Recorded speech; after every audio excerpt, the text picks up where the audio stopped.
Ander presenta el seminario Ander con A, donde asistentes del Trolley y Matucana 19 se juntan con protagonistas de la escena y docentes de las artes, en la búsqueda de la discusión cruzada, diálogo y reflexión.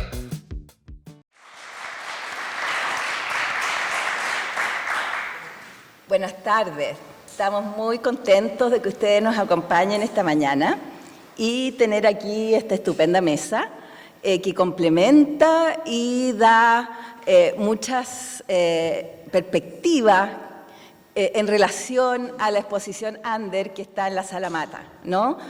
Esa exposición se centra en una de sus aristas, en la creatividad que ocurrió en el Trolley, desde el año 83 más o menos hasta el 88, y también en Matucana 19. Pero los que estamos en esta mesa, más bien Verónica, Ramón y Willy, son parte de quienes hicieron teatro en el Trolley, ¿no? Entonces, de eso vamos a conversar, y se llama esta mesa Historia de un galpón abandonado. No solo porque ese es el título de la primera obra con que se inauguró la teatralidad en ese lugar, con dramaturgia y dirección de Ramón, sino que el mismo Trolley era una especie de galpón abandonado, ¿no? Que se descubrió ese espacio que era un antiguo lugar donde se guardaban los trolebuses, ¿cierto?, de Santiago, pero ya era un lugar en cierto abandono, y también dirigido, digamos, manejado por los sindicatos de los trolebuseros. Entonces, de un sindicato que es muy inspirador, digamos, pasa a la cultura. Estamos viendo la arista teatral, pero claramente es un lugar de interdisciplina, es un lugar de emergencia alternativa, de nuevas corrientes, en plena dictadura, pero también con una perspectiva de autonomía en relación a las distintas otras experiencias culturales y teatrales que estaban ocurriendo en el país. Muchas veces se resalta el tema del apagón cultural, ¿no? Y sabemos que sí, que hubo mucha represión, mucho cierre de espacios teatrales y de todas las áreas de la cultura, gran peso censor sobre los medios de comunicación, pero aún así siempre la cultura y el arte encuentran sus lugares, digamos, de poder filtrarse por las instituciones y también cómo remontar y también cómo autoexpresarse en diferentes circunstancias. Entonces, por ejemplo, yo estaba viendo una publicación que hicimos en esos años, el 84, y se hablaba de 50 puestas en escena en el año 84 en Santiago, porque había digamos, un modo, ¿no?, de poder expresarse, ¿ah?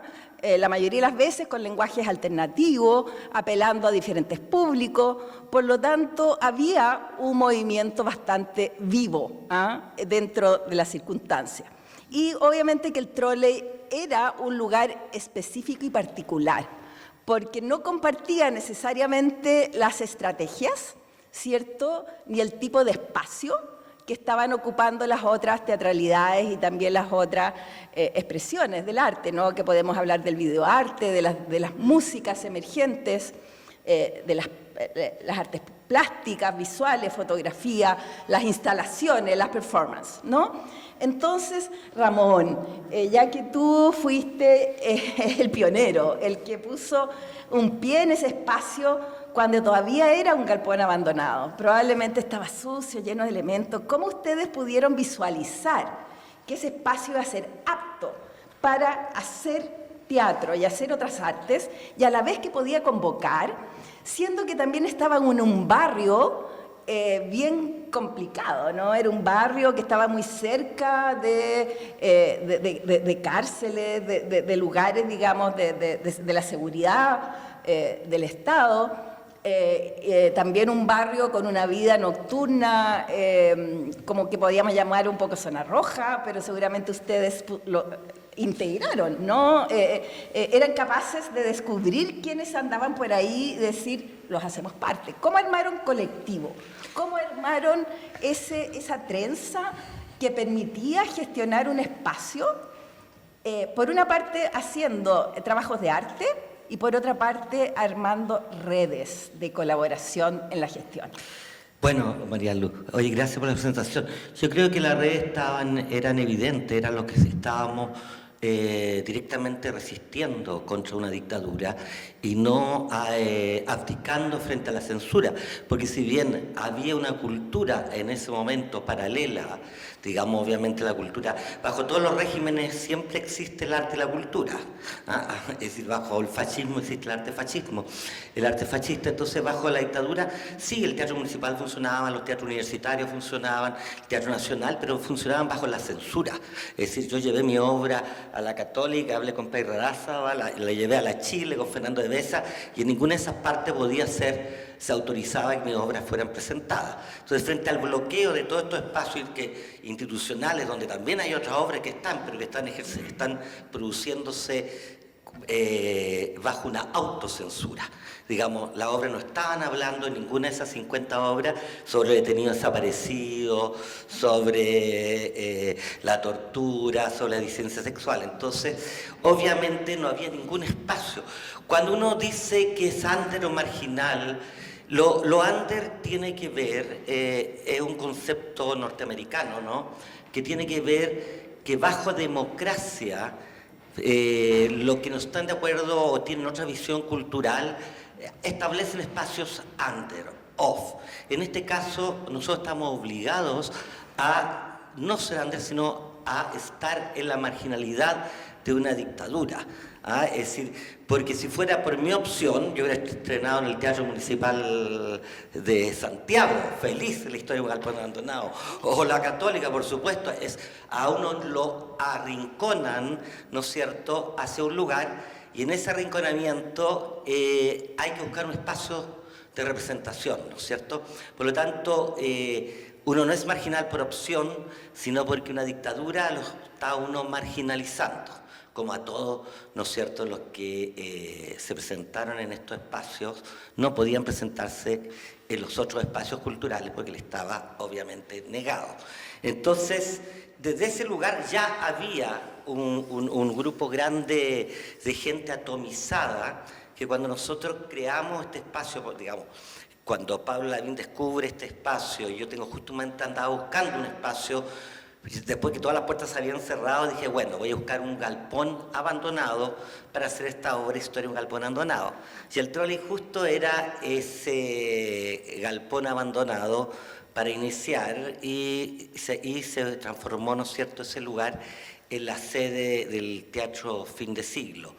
Partió con una fiesta de Año Nuevo, y esta fiesta de Año Nuevo tuvieron la particularidad, y donde yo creo que ahí ya se empezó a notar la impronta, porque en esa fiesta de Año Nuevo yo aparecí con un televisor en el hombro junto a otros actores, con el video de Pinochet, y Pinochet estaba hablando ahí, y de repente nosotros empezamos a cantar "Oh, oh, only you can make the world", y le damos besos con Ruch. Esto que parece ahora como un performático muy normal, para la época no estaba dentro del registro de lo que era un activismo. Por eso nosotros nos llamábamos disidentes de la disidencia. Primero, bueno, sobre todo autónomos porque no tenemos nada, ni nada le debemos, y autónomos porque nos autoconducimos y nos autofinanciamos, ¿no es cierto? Sí, sí. Entonces, cuando decimos que éramos disidentes de la disidencia, éramos disidentes tanto de la dictadura, pero también de las formas artísticas, obviamente, que estaban operando, que estaban para nosotros no teniendo la fuerza necesaria para contestar a lo que estábamos viviendo. Porque yo creo que lo que es fundamental ahí es no solamente que se reúne este grupo, se le da un espacio de libertad a todos estos jóvenes que están atomizados, sino que todos los que llegan con un quiebre cultural con respecto a lo que existía previamente. Lo que se veía en el trole no se podía ver en ninguna otra parte del país. Y no solamente eso, sino cuando la gente llegaba era la primera vez que se enfrentaba, ¿no es cierto?, a acciones performáticas, a lenguaje escénico que no eran existentes. Entonces yo creo que lo bello de ahí es que se produce, además de una contestación política, toda contestación política va unido a un cambio en las formas de representación. Bueno, gracias Ramón. Después vamos a armar el diálogo. Justamente me levanté porque yo tengo aquí el texto a que yo aludía, digamos, escrito el año 84, desde el Centro Chileno del ITI, que nosotros íbamos tomando como el pulso a la contingencia en ese tiempo.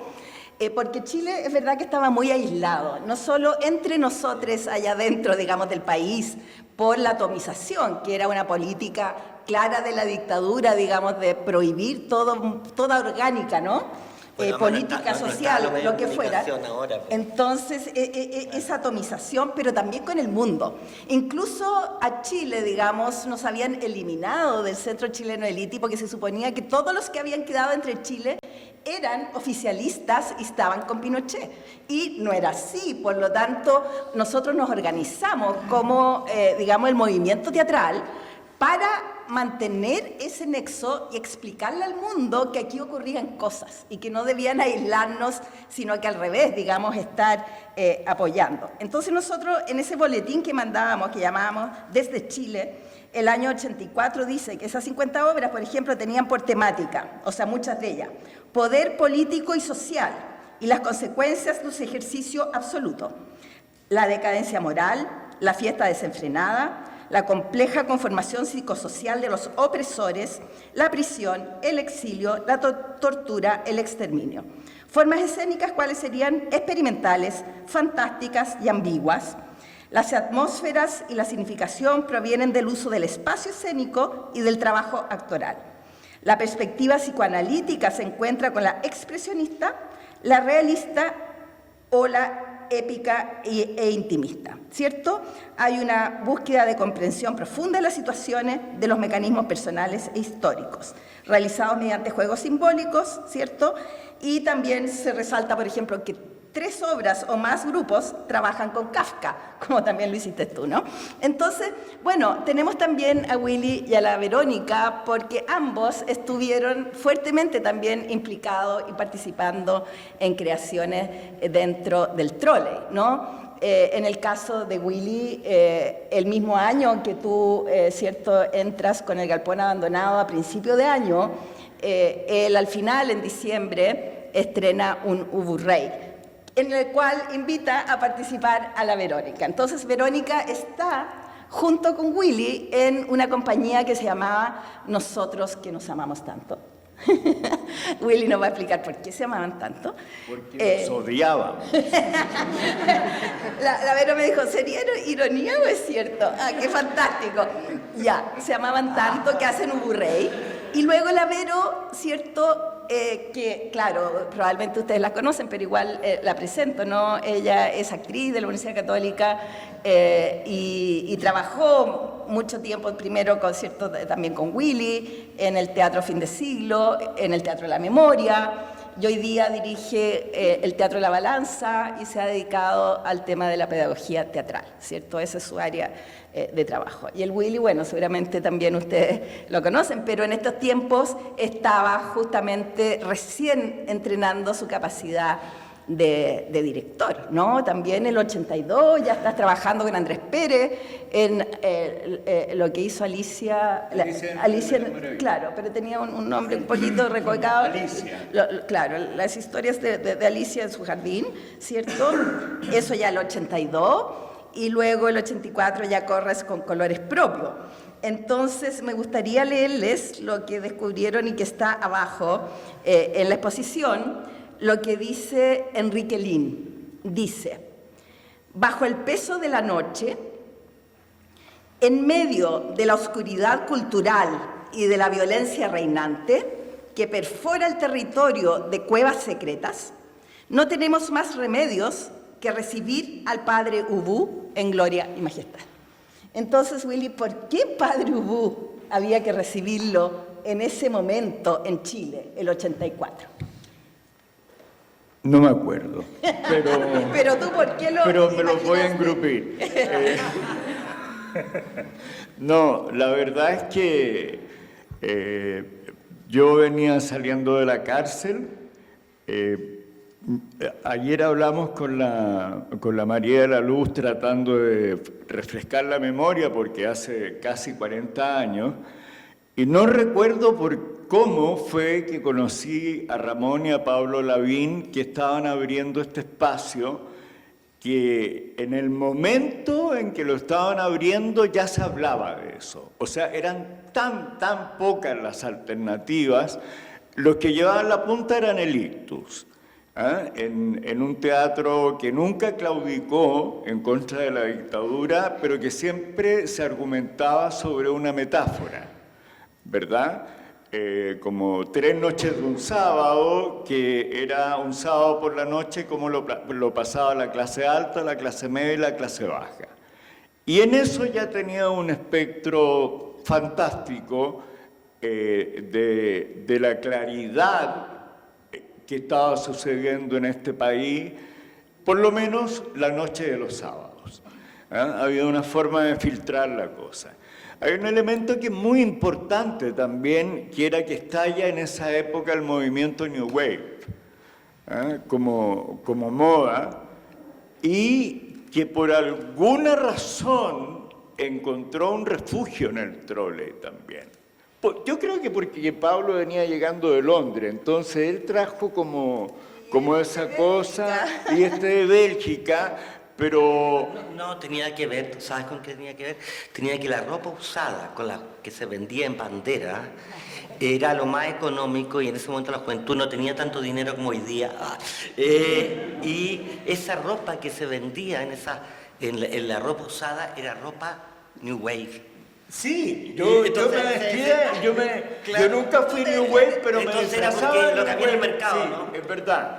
Pero como se vestía Pablo Lavín, era una cosa impresionante. No, además de guapo, como yo, como Ramón, etcétera, pero como se vestía, era algo londinense que para nosotros, como dice la María de la Luz, en una época en que solo existía el chicle 2 en 1 de menta o de fruta, era brutal. Y bueno, yo llegué invitado por Ramón y por Pablo, mientras Ramón ensayaba su siguiente obra, a ocupar el galpón, que no teníamos dónde estrenar, Ubú Rey, y se nos... como que la obra nos encontró a nosotros más bien. O sea, también vimos ese truco que hacía el Ictus, lo vimos en Ubú Rey, ¿verdad? La historia de un dictador a ultranza, pero siendo, como hablábamos ayer con la María de la Luz, una obra demasiado larga, encontramos una forma muy sintética de ponerla en escena, aunque duraba 2 horas o más, no me acuerdo. Pero si lo hubiéramos hecho entera, habría durado 8, y no era la época. Y encontramos que podíamos reírnos de la dictadura a través de Ubú Rey. Y por eso fue, después me quedé pensando, por eso fue la dada de vuelta que hicimos con el personaje de Padre de Ubú, sobre todo más payasescamente que un personaje cruel. Lo hicimos un personaje más tonto que un personaje avasallador. Y a Madre Ubú tratamos de perfilarle algo de la vieja concha de su madre que se acaba de morir, como consejera de Padre Ubú, o como tratando de influenciarlo de alguna manera en su proceder. Vero, ahí te estamos viendo. Aquí vemos a la Roxana, ¿cierto? Con Tito Bustamante. A mí me encanta el uso del espacio, ¿cierto? Yo miraba esto con Patricio Gechele, con el cual hemos trabajado esta preciosa foto Brandmeier, y decíamos qué maravilla como con tan pocos elementos arman, por ejemplo, un ring. Aquí yo me imaginaba que era un ring donde aquí todos, digamos, estaban en esta lucha, pero también estaban en un corral, circunscribiendo el espacio, pero luego eso se transforma en escaleras, se puede, en montañas, en todos los lugares que recorría Ubuno. Y también esos cuerpos que me contaba ayer Willy, que quizás tú recuerdas la escena de esos cuerpos, Vero, sí. Pero cuenta qué significó para ti, que eras muy joven, habías egresado el 83, esto era el 84, estar en ese espacio de esas dimensiones. Yo creo que para los actores, claro, muchas veces están acostumbrados, nos enseñan el teatro a la italiana, que tiene teatros como tan acotados. Imagínense el ictus, ¿no? Que muchas veces eran auditorios o cine, con espacios muy pequeños en que existe la cuarta pared y también lo que se llama el cierre de la representación, y que te protege para atrás, digamos, estás ahí. Y aquí este espacio vastísimo, porque yo leí que tenía como 15 por 18 metros, Ramón, una cosa enorme, en el cual esas dimensiones dan requieren de los actores y las actrices una capacidad de llegada, quizás como el teatro callejero, lo que hicieron después con Andrés Pérez, ¿no?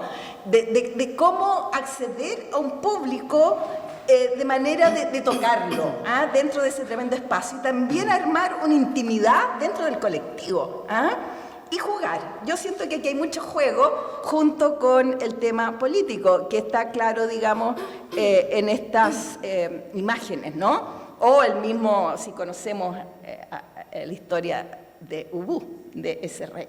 ¿Cómo viviste ese Ubú? ¿Cómo te encontraste en ese espacio? ¿Y por qué quisiste mantenerte ahí como actriz después cuando te invita Ramón a incorporarte al cinema?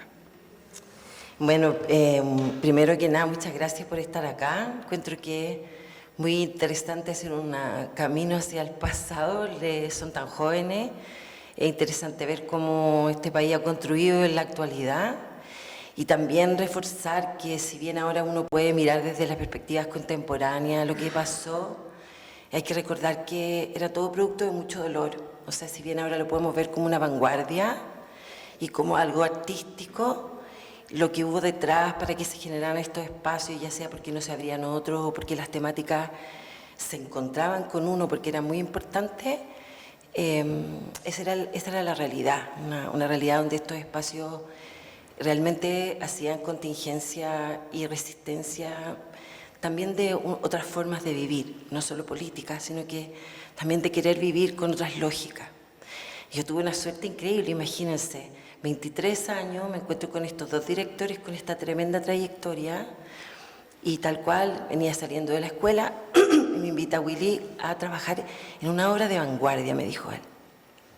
Y yo solo, ese nombre ya, yo lo único que quería, yo venía de la Católica, muy stanislavskiana, súper conservadora en su estética de actuación, con excelentes profesores, pero yo siempre había mucho querido hacer un teatro que rompiera o se divergiera de esas lógicas. Y yo había visto el teatro itinerante, particularmente Romeo y Julieta, muchos trabajos que se habían hecho durante la dictadura, que fueron espacios que también se hicieron cosas interesantes a nivel creativo teatral, estoy hablando, en que empezaron a trabajar con los cuerpos. Estaba Grotowski, con toda la fuerza de la corporalidad en relación al texto que estaba como la línea anterior, y a mí, por supuesto, como actriz joven, súper interesada en la vanguardia y en aprender. Yo todavía no me había encontrado con la pedagogía, solamente a nivel personal, como con los primos, con algunos gente del barrio, pero no me había encontrado todavía con mi amor tremendo por la educación. Entonces mi norte era el teatro, absolutamente. Y me invitan a esta obra que efectivamente era la vanguardia misma, porque era encontrarse con un espacio, un galpón, como los escribió María de la Luz, enorme, que no tenía nada que ver con las lógicas del escenario tradicional italiano en el que yo me había formado, y que por otro lado armaba espacio desde lo que ahora diríamos la dramaturgia del espacio, porque claramente lo que se armaba en esos momentos, sin nosotros tener idea ni que Ramón le hubiera puesto nombre a su camino, se armábamos dramaturgia con esas escaleras que se transformaban en reja, en escalera, pero era lo que estábamos investigando con Willy como director, y con la música y con el ritmo, y sobre todo con un acento súper fuerte en los cuerpos. Como ustedes ven, los vestuarios eran poleras, esos pantalones lo hicimos nosotras con 2 amigas que nos tocó hacer el vestuario, era una producción súper a pulso, artesanal. Y después de esta experiencia súper corporal, tuve la suerte enorme de haber sido invitada por Ramón al Cine Utopia.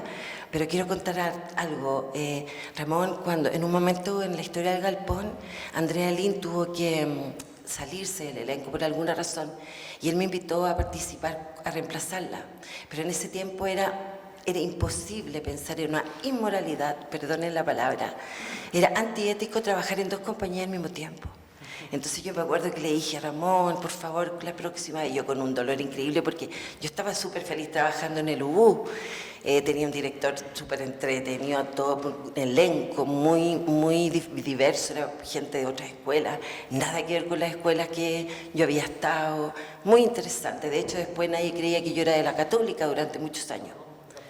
Y finalmente, se me fue la onda, no sé qué comentaron, pero lo concreto es que me lo pidió y le dije que no podía, y que cuando él pudiera, por favor, me invitara a otro rol, y tuve la alegría, la suerte, o no sé, la bendición de, en el año 84, cuando él escribe El Cinema, me invita a trabajar, y yo ya no estaba trabajando con Willy, ellos habían partido en otro camino como compañía, y ahí empezó mi camino como actriz con Ramón. Fantástico. Bueno, Willy, ayer yo le comentaba esta imagen porque vayan a verla a la exposición Andel, ¿no? Está con un tratamiento fotográfico que es de una belleza, la nitidez de los cuerpos, ¿no? Y yo le comentaba esta imagen ayer al Willy, y puedes quizás en 2 palabras, porque después vamos a entrar al galpón. ¿Qué era esa escena? Bueno, dentro de la secuencia larga de Ubu Rey estaba una secuencia de la guerra, que era un acto completo, y lo que... ¿Alcanzamos a montar algo de la guerra, Vero, no? Que eran puras coreografías que... No, lo resolvimos en esto, que era una fosa común. Sí, totalmente coreográfico. ¿Ah? Una fosa común muy coreográfica, y que le tirábamos después un poco de talco a modo de cal. Pero era un símbolo, todo un acto lo habíamos transformado en uno de los símbolos más horrendos. La guerra es horrenda en sí misma, pero la fosa común, como las que han encontrado en Ucrania, ahora en el avance del ejército ucraniano, donde se da cuenta de que han matado a toda la población civil y la han enterrado, creo que es de las cosas, de las visiones más horrendas. Mark Rothko, el pintor, que pintaba, ¿verdad?, cuadrado negro sobre rojo, decía que lo único que pintó durante toda su trayectoria fue una fosa común que lo llevó a ver su abuelo cuando era niño. O sea, fue tal su impresión que lo tradujo en eso, y fue lo que pintó toda la vida en esa época. No teníamos idea, éramos más ignorantes que ahora, no teníamos idea de Mark Rothko, pero no, llegamos a esa síntesis, digamos. Bueno, Ramón, aquí está el título de nuestra mesa, pero también alude al galpón, el trolley completamente, ¿no? Tú, Ramón, venías llegando en el 83 a Chile después de haber estado, cierto, exiliado primero en Londres, donde estudiaste sociología y somos colegas, y luego en Bélgica estudiaste cine y después teatro. Y ahí te encuentras también con Herbert Jonkers. Y yo estuve leyendo una conversación que tuvimos nosotros como el 96, que publicamos en la revista Escena Latinoamericana. Y tú me dices, Ramón, fíjate que yo, claro, yo escribía textos, tú eres un gran escritor, de hecho escribes cuentos, soy de la Plaza Italia. Entonces me dijiste, pero Herbert me dijo, es que no es solo lo que tú escribes.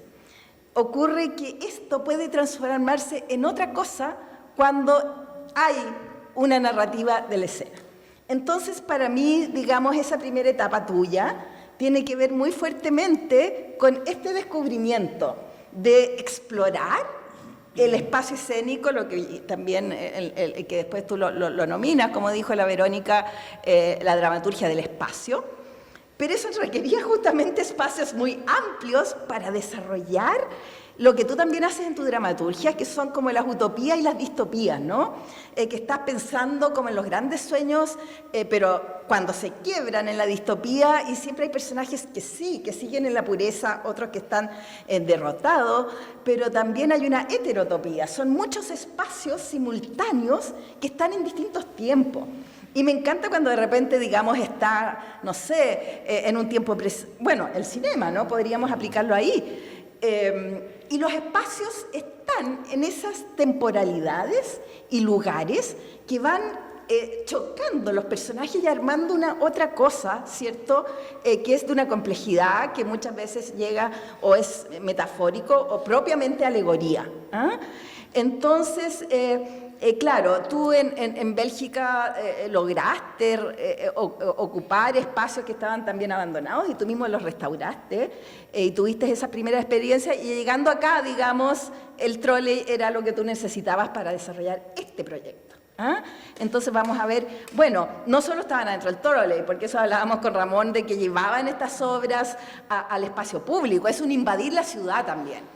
El trolley está en un lugar, digamos, en una zona muy diversa socialmente, con gente de muchos oficios que funcionaban de la mañana a la madrugada, por esto de la zona roja también, pero ustedes estaban en los festivales, iban a lugares públicos, promocionaban, estaban todo el rato invadiendo la ciudad. Entonces estaban en el galpón, pero había una permeabilidad.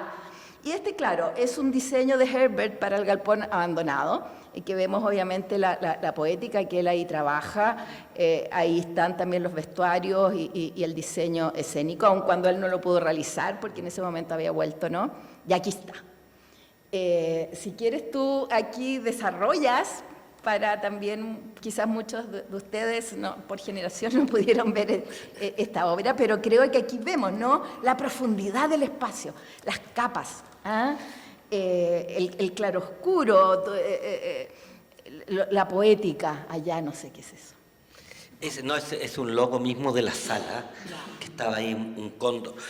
Sí, bueno, yo estudié cine y estudié teatro para aprender a dirigir actores en cine. Pero cuando estudié teatro había que hacer una obra al final y aproveché de unir un cortometraje con una escritura escénica y conocí a Herbert Jonker, que obviamente me develó lo que es una poética de espacio, porque uno escribía poética de texto, pero es otra cosa transformar ese texto no en lo que literalmente dice, sino en un espacio plástico, poético, metafórico, o todos los espacios, porque cada obra puede gatillar 1.000.000 de espacios diferentes, ¿no? Según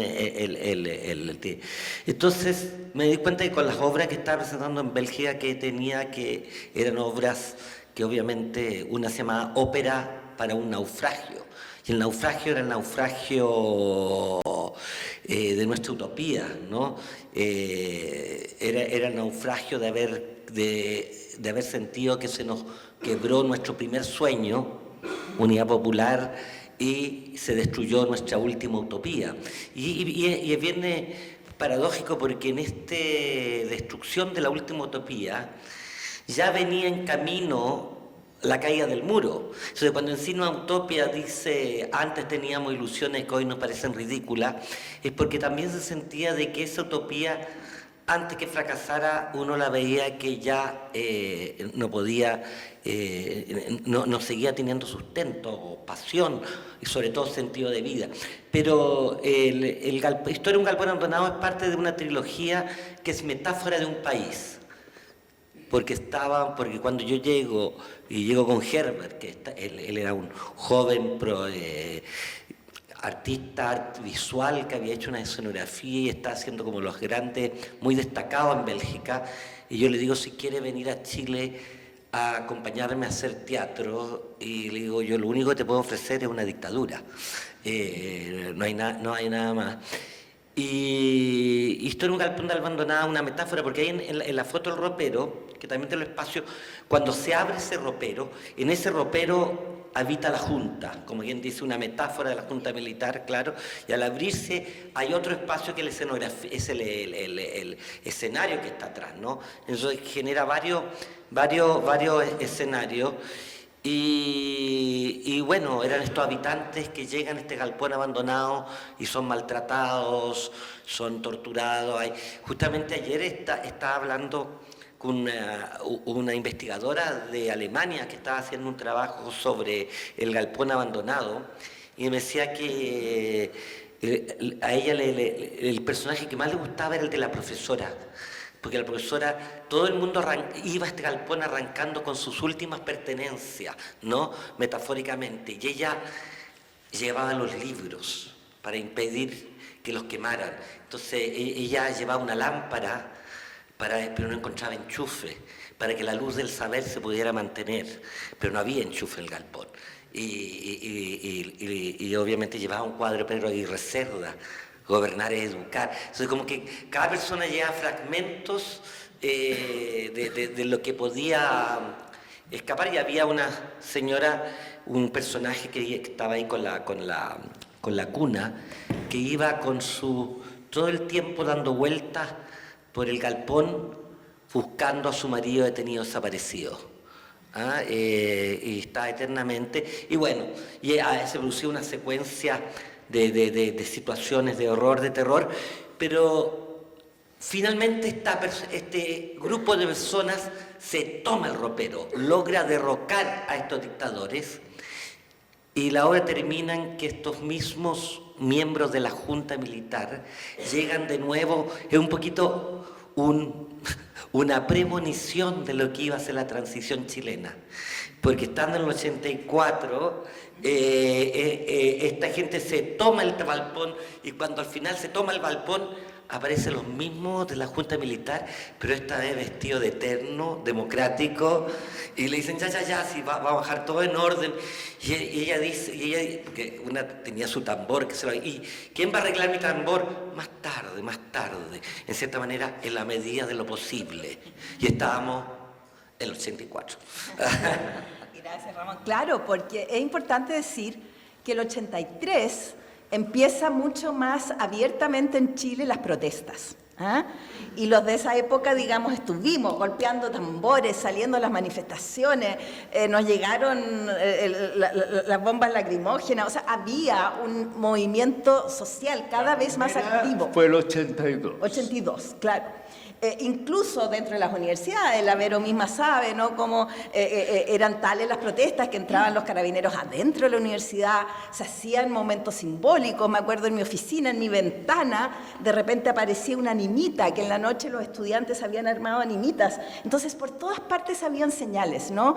Y claro, el trolley aprovecha o se monta o ocurre, se nutre de este momento, digamos, de gran dinamismo y de una, digamos, un ejercicio político también abierto en la ciudad, ¿no?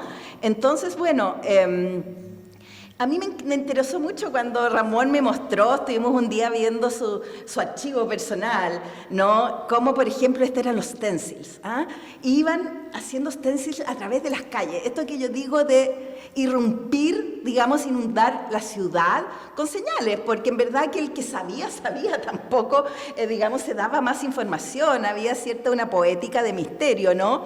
O, por ejemplo, porque vamos a ir, Vero, al cinema, entonces por eso estoy mostrando del cinema, no sé si lo alcanzas a ver, es muy impresionante, y que probablemente ustedes no lo pueden descifrar, pero una persona en la calle quizás se acercaba a leer la letra chica. Y ocurre que el 85 es el degollamiento, digamos, y el asesinato del hijo de Roberto Parada, ¿no? Y de la María Maluenda. Entonces, imagínense imagina Ramón. Ahí va poniendo la información que aparecía en la prensa de ese hecho espantoso y sobre eso ponía el Cinematopia. Entonces estaba haciendo el doble juego. Y los nombres de los actores. Y el nombre de los actores. Rodrigo Vidal. Claro, y exacto, estaba como lo que uno pone, la ficha técnica en un programa, entreverado con el relato, digamos, del degollamiento de Parada, impresionante, que tenía conmovido a todo el teatro, ¿no? Y este es con ocasión que también la Vero estuvo en la morgue del año 86-87, que por eso me recordaba la morgue a lo que tú dijiste de la fosa común, ¿no? Este era porque ya había ocurrido el atentado a Pinochet el 86 y se olía, digamos, que iban a volver los toques de queda. Entonces, cuando mandaron la invitación al estreno, iba con una tarjetita esta que decía, oye, si hay toque de queda, por favor, entonces el horario de la función cambia a tal hora. Entonces yo encuentro impresionante como signo de época, como van quedando, digamos, esos remanentes mostrando la circunstancia con que se trabajaba, ¿no? Y cómo ustedes estaban ahí súper atentos a lo que estaba ocurriendo. Yo decía, eran casi como una guerrilla artística, ¿no? Reaccionando al minuto. Entonces aquí, lamentablemente, no tenemos foto en que esté la Vero, pero ella estaba acá. Estoy de espalda. Eres ella, ¿cierto? Sí. No, pues sí, no estás, claro. Es que esta es la foto Brandmeier. Para Sí. quienes no tuvieron la suerte de verla, el público estaba Aquí. como en la galería. Lo que ustedes ven ahí no son espectadores del teatro, son espectadores de la obra. Claro, esas son las capas, digamos, de despejamiento, ¿no? Entonces quizás la Vero, que poco público, ¿no? Esa es parte de la obra. Los No, está lleno. épocas y de espacio. Está lleno. ¿Y quién mira la historia de quién? Porque aquí son relatos que se entreveran, ¿no? Y espectadores de relatos de otros tiempos, de tiempos que vienen o que vendrán. Entonces, cada lugar tiene su propia, cierto, emotividad, y un relato muy poderoso. Y algunos de nosotros, claro, el público estaba hacia atrás en una similar, digamos, situación a los que están en el público del cine. Entonces eran 5 capas, ¿cierto, Vero? ¿Cómo manejaban esas capas? ¿Y cómo estabas tú ahí? ¿En cuál de esos espacios y épocas? Cierto, todo cierto. Yo estaba como este pequeño teatro que explica Willy, muy asertivo para ubicarse, era como de 6 hileras o 8. Yo estaba en esta escena, en la última, porque yo entraba antes a ver al conejo Pomponio. Yo hacía una mujer, niña con síndrome de Down en esa obra, y estoy sentada en un lugar que todavía la foto no la toma, pero estoy ahí en escena. Y cómo era muy surrealista, porque la escena de arriba estaba en el futuro. La escena donde estaba yo y mi mamá, que es la señora que viene entrando, estaba en el pasado con respecto al espectador que estaba en el presente. Y ese juego era tan loco porque era un ejercicio como ahora a veces exigen o permiten las redes o la dimensión de la virtualidad, en donde uno está en varios tiempos al mismo tiempo y en varias dimensiones corporales al mismo tiempo. Se parecía fuertemente a esa sensación desde actriz, estando ubicada en 3 dimensiones de espacios temporales en el mismo momento. Y lo otro que era muy desafiante era la actuación, desde dónde se actuaba.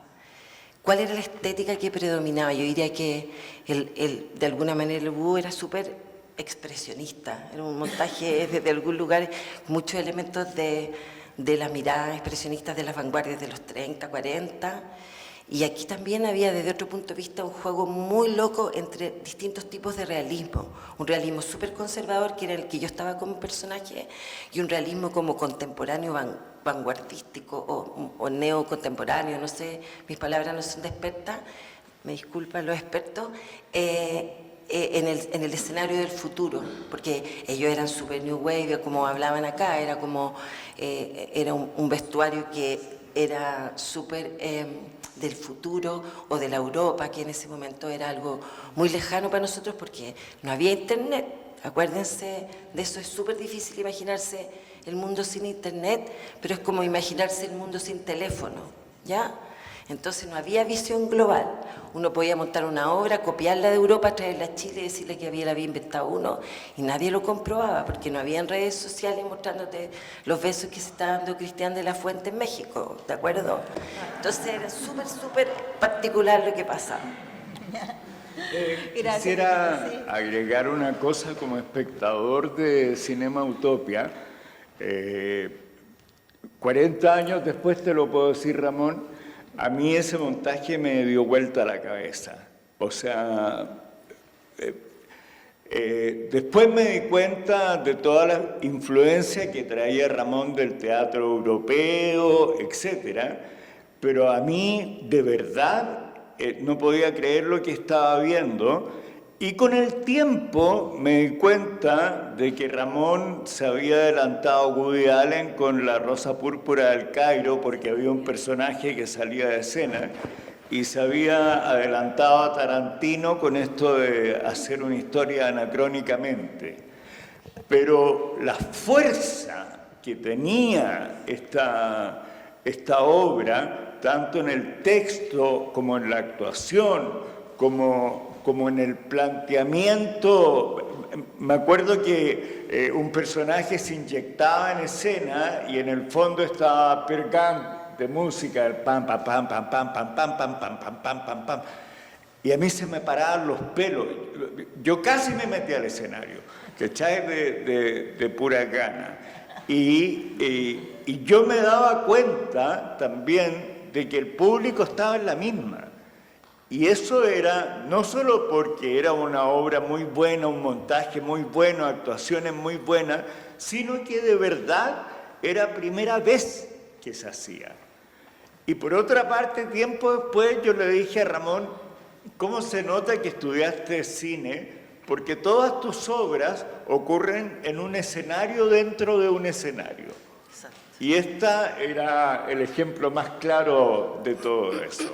Quería hacer esa observación. Claro, gracias. Sí, yo también puedo dar testimonio de espectadora.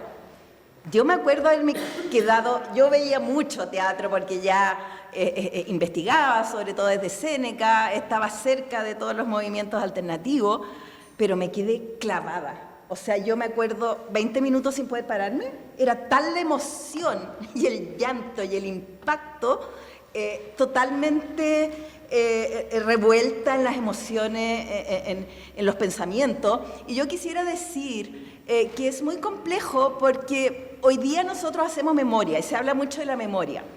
En ese tiempo, dado que la historia oficial negaba lo que estaba ocurriendo, digamos, y había mucha desinformación, el teatro lo que hacía era mostrar en vivo y en directo, en ese tiempo preciso, en el tiempo en que ocurrían los hechos, las circunstancias que estábamos viviendo. Por lo tanto, era un aquí y ahora.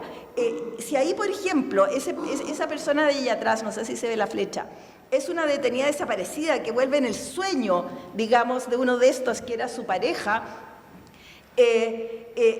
ahí tú estabas viendo, ¿no? El exilio, los detenidos desaparecidos, la diversidad sexual abiertamente, digamos, también elaborada. Entonces, era fuerte, porque ocurría también una obra similar en esa época, que era lo que está en el aire, de Carlos Cerda, que hablaba de cuáles eran los procedimientos de la DINA, digamos, en relación a la represión política. Y uno decía, pero si esto está ocurriendo ahora afuera. Entonces yo diría que aquí hay 4 capas, ¿no? Allá atrás estamos viendo la calle de París, aquí estamos en el departamento de los exiliados, más acá vemos a la gente del cine que está viendo esta escena futurista en el futuro. Estamos nosotros los espectadores, más atrás, ya vamos 4, y más atrás estaba la realidad que estaba ocurriendo todo eso ahí. Era un espejamiento recíproco que rebalsaba. Era muy poderoso y muy, digamos, acongojante, y también nos daba fuerza, ¿no? Porque esto, como decía una vez, me acuerdo, me encontré con una persona que había visto, qué sé yo, La vida es sueño, y el año 75, que lo habían llevado al colegio, y decía, es que importaba tanto por lo menos estar juntos en un tiempo que no nos dejaban. ¿Ah? Ya el puro sentirse en colectivo era importante en ese tiempo. Bueno, tú parece que quieres decir algo, o no sé si tenemos, ¿dónde está la Montse? ¿Tenemos tiempo para preguntas? Espérate. Sí. Una cosa que estamos hablando con Ramón hace rato, que no hemos mencionado, es que habíamos hecho votos de pobreza franciscana y no recibíamos ni uno. Por la obra no nos alcanzábamos ni a financiar, ni a pagar sueldos, ni nada, entonces hacíamos fiestas. Y la dictadura no nos había pescado mucho porque era este galpón que estaba por allá, el Barrio Rojo, como dice María de la Luz, pero era donde le correspondía estar, creo yo, ¿no? No solo Barrio Rojo, sino que un barrio delictual, etc. Pero cuando cacharon lo que estaba pasando, primero entraba la CNI, ya fuera a las fiestas o algunas funciones. Después entraban los pacos y después lo llevaban a todos detenidos. Es decir, ustedes iban al teatro y salían en un bus detenido a la comisaría para pasar la noche. Esa era la realidad de los espectadores. ¿Ah? Nunca nos llevaron a todos No, presos. pero en las fiestas de... Ah, sí, la fiesta. Sí, eso estamos hablando de las fiestas. Pensé que no son. No, pues estamos hablando de la gente que Sí, que asistió... era un chiste, perdón. No, y era los pacos, es y los verdad. pacos rompían las cervezas que íbamos a vender durante la fiesta, todo clandestino, por supuesto, pero se encargaban de anularlo todo, así como un mundo orwelliano, como un mundo de George Orwell, se encargaban de tratar de borrar esto que estaba sucediendo ahí. Bueno, A mí me parte mía, una vez los militares lo que tenían problema es que la imagen cultural que había en el trolley no correspondía a la imagen, entre comillas, de la izquierda, de la barba, del bombo, del cobre repujado, del mural de la Ramona Parra, y entonces no entendía muy bien quiénes eran. Y una vez que rodearon a la gente que estaban bailando, y lo otro era que el público del trolley ya no le tenía miedo, porque era una generación que había nacido bajo a la dictadura casi, por lo tanto era como vivir bajo un padre autoritario, ¿no? Y ahí una vez un teniente me pide hablar conmigo y me pregunta, ¿quiénes son ustedes? Y yo le digo, no somos comunistas, le digo yo. No, pues si fueran comunistas no estaría hablando contigo, me dijo, no estaría hablando con Carabato, con ustedes, etcétera, etcétera. ¿Quiénes son? Y yo le dije, artistas. Eso. Y lo llevaron preso. oye, aquí entonces les muestro también, a propósito de esto del cine, ¿no? Fassbinder, tú siempre estuviste también trabajando porque eran unos cinéfilos desesperados, por eso el Willy dice que incluso su compañía la nombra como la película de Ettore Scola, que toda esa generación vimos desesperados, nos habíamos amado tanto, ¿no? Y cachen el reparto, la cantidad de gente. Hoy Sí, día vivimos buscando obras de 3 personajes máximo. Ramón trabajaba con 10 para arriba. Sí, pues, 11 en el galpón abandonado decían en el afiche, 11 actores en escena. Y aquí miren en el Fassbinder, ¿no? Ahí está la Berito, está ahí de blanco. Ahí está Ramón también, ¿lo Está ven? Ramón, sí, pues esta era la foto que me había hecho el Pato. ¿Dónde Allá, está Ramón? delante del closet. El más espejo. jovencito, de camisa blanca, era Ramón. Ese es Ramón. Y está como claro. así, como pensando. Está mirando a su equipo. Y más atrás está el Alfredo Castro, no sé si lo reconocen. Sí, y acá también, ¿no? Que esta obra fue justamente Está Rodrigo Pérez. la que provocó más problemas, ¿no? La Morie, porque justamente su tema ya era derechamente el tema de los asesinatos políticos. Ya vimos a la Vero. ¿Ah? Andrea Lee. ¿Y la Andrea Lin? Sí, la Andrea Lin, La Andrea Rodrigo Lin. Pérez y Por algo... Rodrigo Pérez y Eugenio Morales. Eugenio Morales. bueno, entonces... Y Alfredo Prieto. sí. Gracias por nombrar. Creo que Aceituno. Me parece. No sé. Ese también es de la... Jorge. no es foto Brandmeier, tiene que haber sido Aceituno. No, esta es de Jorge. Ya. Brandmeier nos sacó de... No, sacó de la Mori. Bueno, abrimos, si alguien quiere comentar, preguntar, precisar. Tengo una pregunta, no soy especialista en teatro, pero tengo una gran curiosidad por la narración, después de escuchar vuestras narraciones. Y es lo mismo para los dos, ¿no? Para Willy o para Ramón. Si usted, basado en lo que usted dijo, Ramón, al inicio, si usted tuviera que volver a montar cinema en su caso, o Rey, Willy, ¿qué condiciones espaciales pediría en estos momentos para hacerlo? ¿Harían la misma obra? ¿Cómo recuperarían esas emociones nuevamente? Esa es la pregunta que tengo. Bueno, Cinema se remontó el 2000 y después con ocasión del bicentenario el 2010. Y obviamente ya no se usó un espacio, se usaron más bien de nuevo los espacios tradicionales, porque hay un cambio de espíritu de época, obviamente, ¿no? La gente hoy va a ver una obra de teatro que le puede conmover, que se relacione con su historia cultural, con su memoria, pero no va a haber una obra bajo, en un espacio de tensión, que está la tensión social afuera, adentro, de peligro. Cuando dimos de nuevo Cinema Utopia, Nueve La Morgue, aquí era el 2017, llegaban espectadores de la época y decían anécdotas que, bueno, a mí se me habían olvidado. Llegó alguien que era joven, hoy día tenía 50 y tantos años, y me dijo, ¿no te acuerdas que yo cuando fui al teatro te dejé mi carnet de identidad y mi teléfono en caso que no fuera a salir de acá? Es decir, con ese temor iba la gente al teatro. De hecho, otra señora llegó con su hijo y me dijo, también yo iba llegando al trolley y vi pasar una patrulla militar, porque había estado de sitio en un momento. Y le dio tanto susto, me dijo, y no, iba con una amiga y no me atrevía a cruzar la calle para ir a golpear la puerta del trolley. Y me sentí tan cobarde, me decía, porque era lo único que podía hacer como resistencia era ir a ver esta obra. Pero me dice, pero ahora estoy feliz porque vengo con mis hijos, con mi marido y puedo venir al teatro sin miedo. Entonces, son dimensiones completamente diferentes ya. Sí, además una de las características principales del teatro es que el teatro está vivo, o el arte está vivo. Pero por sobre todo el teatro, por ser una representación en vivo. Entonces, está de acuerdo de alguna u otra forma, aunque sea subliminal, a la época en que se está viviendo. Yo no tengo idea cómo haría Uburrey hoy en día, tendría que releerla, tendría que replanteármela exactamente, pero...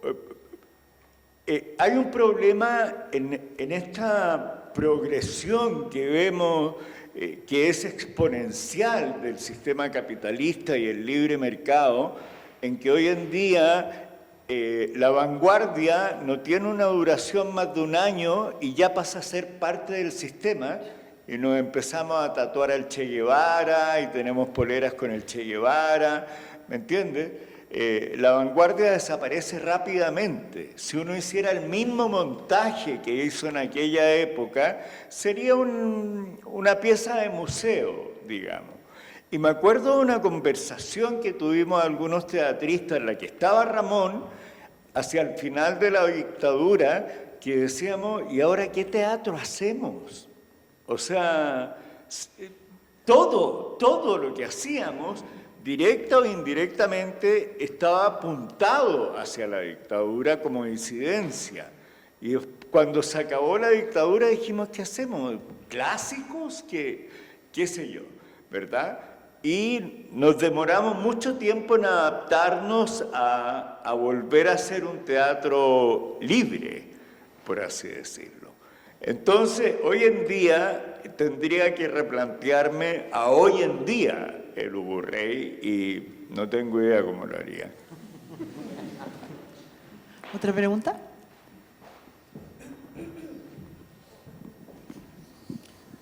Hola. Más que nada me gustaría preguntarles si es que, o cómo veían ustedes o integraban quizás ciertos relatos que quizás no estaban como tan de vanguardia quizás, que tenía que ver como más que nada con la representación de personas de la diversidad o disidencias sexuales y de género.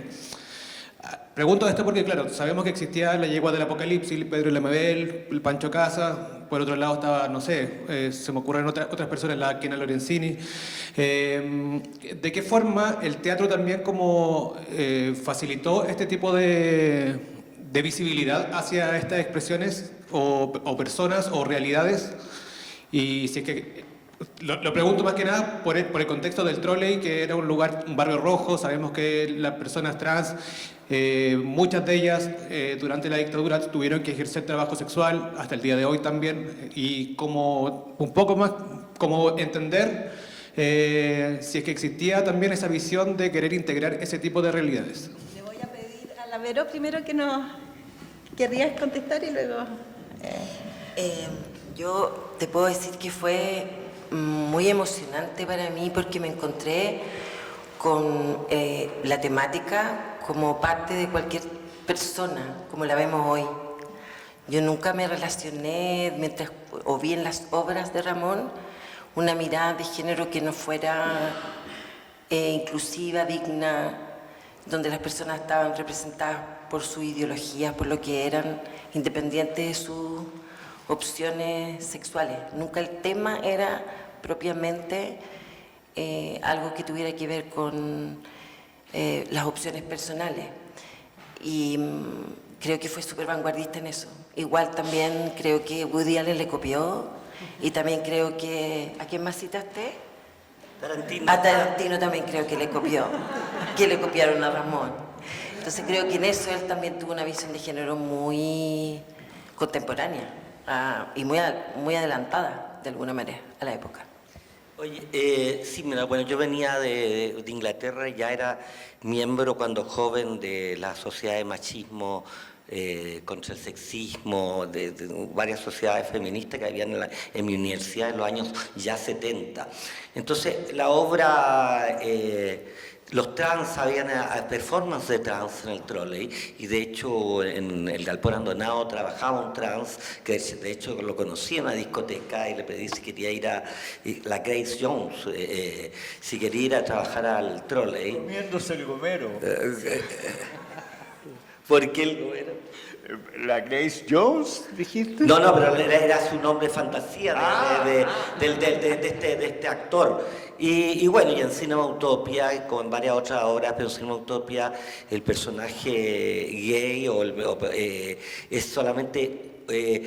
yo diría que en estas obras deja de ser, tradicionalmente en el teatro latinoamericano, el teatro mundial, los personajes de disidencia sexual eran personajes de una comicidad utilizados para la comicidad grotesca, ¿no? Era el peluquero, qué sé yo, todos los estereotipos de personaje amanerado, etcétera, era el personaje cómico de la obra, ¿no? Entonces siempre tenía ese rol, incluso en teleseries chilenas, etcétera. Bueno, ustedes saben, en el humor, y acá no, acá ya no estaba el colipato ni todas las formas, ¿no es cierto?, que se le da peyorativamente a las condiciones de la diversidad. Entonces, y de hecho las mismas fiestas eran de una gran inclusividad y de manifestaciones, así era parte, ¿no? Yo creo que también fue una de las... no sé si la palabra vanguardia, pero uno de los momentos de inclusión y en ese espacio en Chile fue lo que sucedía tanto en la fiesta del Trolley en Matucana como la representación de los personajes de la disidencia en la obra de teatro como una persona más, no definido por su condición sexual solamente. Sí, a mí me gustaría acotar, bueno, también las spandex, ¿no? Que empezaron las primeras, pero No, sí, fueron pero acuérdate muy que posteriores. El primer afiche que tú me mostraste estaban ustedes. Sí, con- nosotros también hacíamos las... Pero las Bueno. spandex fueron posteriores. No, hay un momento que colindan. ¿Sí? Está Alfredo contigo y con Andrés. Teníamos. Sí, no, pero no importa. Pero mira, Sobre la pregunta que hiciste, también se abordó lo femenino. También era súper interesante porque en la lágrima de Petra von Kant, que ahí salía esa foto que mostraron con hartas personas, también se abordaba el tema del lesbianismo y de una opción personal, pero jamás yo lo vi desde un punto de vista de la construcción de algo que no fuera la dignidad de una persona, las opciones de una persona. También lo femenino. Me quedé pensando en tu pregunta. sí, a mí lo que yo quería acotar es que tienes razón tú que en esa época existía, obviamente, es cierto, una emergencia muy poderosa de las disidencias sexuales y de género. Por ejemplo, nosotros cuando con Patricio trabajamos con el archivo Brandmeier entre el 83 y el 92, son múltiples, digamos, las manifestaciones, sobre todo en la construcción, digamos, del actor o la actriz dando las señas, ¿no? De, por ejemplo, pertenecer a algunos LGBT, ¿no? Por ejemplo, el maravilloso Tomás Vidiela en Las sirvientas de Genet, realmente extraordinario cómo él maneja y pone a la vista, digamos, esa condición sexual.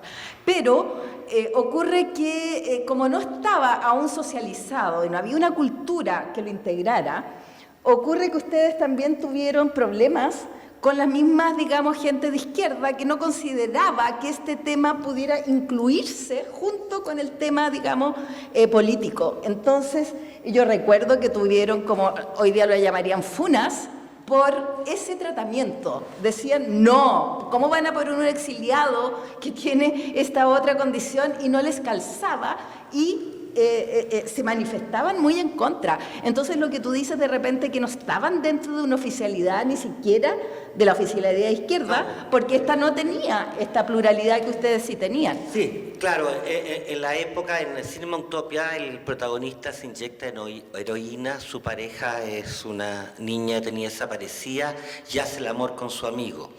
Entonces, en la época, lo de la izquierda ortodoxa consideraban que esa era una ofensa, que era contrarrevolucionario, porque cómo era posible que el héroe Che Guevara, de barba, macho, podría acostarse con su amigo. Entonces recibía crítica de ese lado, estamos hablando obviamente 40 años atrás, donde la imagen del revolucionario no podía tener estas fallas que le llamaban ellos pequeñas burguesas. Por lo tanto, mi obra quedaba a veces bajo el fuego cruzado de la dictadura y de una izquierda ortodoxa.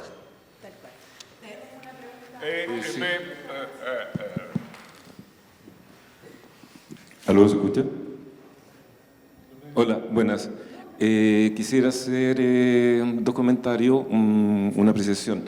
Lo primero, me parece re interesante lo que está planteando a través de la sexualidad de los personajes en la obra de Ramón. Creo que es la primera vez que se instala lo que va a ser conocido posteriormente como una fluidez sexual. En las obras de Grifero ya no hay un rol sexual determinado ni un patrón de conducta. Se expresan las emociones y esas emociones es según lo que se está viviendo en esa realidad. Y lo interesante que eso se correspondía con todos los que éramos espectadores y parte ya de esta gran grupo que conformamos el trolley de Matucana y los diversos espacios, porque no eran solamente los únicos. Para nosotros no era tema la sexualidad. Para nosotros el tema era estar con el otro y que me acompañaba y me apañaba en ese día, porque el día siguiente podíamos no estar. Y ahora quiero hacer una precisión. El lugar donde estaba el trolley no era un barrio rojo. El Santiago de esa época era tan pequeño que en un par de cuadras podía convivir este galpón, que era la sede del sindicato ya de los conductores de trolley, A 2 cuadras estaba el edificio de investigaciones, la cárcel pública, el terminal de buses, que eso es lo que implicaba porque había una zona, algunas casas con prostitución. ¿Ya? A la cuadra siguiente estaba el Club México, deportivo y cultural, con murales mexicanos, murales de Nemesio Antunes, con actividades todas las semanas. A media cuadra estaba el Hospital Traumatológico de Chile, ¿ya? Y en la misma cuadra podían haber departamentos enormes, muy antiguos, y en la vereda del frente ya conventillo. Entonces, para sacar ya ese contexto de Barrio Rojo, sí, habían prostitutas, y al principio ya las prostitutas, como le espantábamos a los clientes, nos venían a tirar botellas. Pero Ramón tuvo la inteligencia de invitarlas a las fiestas y a las obras de teatro, ¿ya? Y ahí se generó nuevamente un círculo virtuoso, ¿ya? Donde uno no podía funcionar sin que estuviera el otro. ¿Ya? Y a pesar de ser una época muy individualista y sin ser colectiva, había ya un compañerismo que con el tiempo se perdió. Esa precisión. Bueno, creo que ya ha sido una estupenda conversación y que hemos extendido entre todos. Y claro, el under abajo está abierto para que lo sigan recorriendo, disfrutando cada detalle. Está realmente con un montaje impresionante y obviamente lo que hemos conversado acá completa y también abre otras miradas, digamos, que le agradecemos al Willy, a Ramón y a la querida Vero. Así es que, buenas tardes.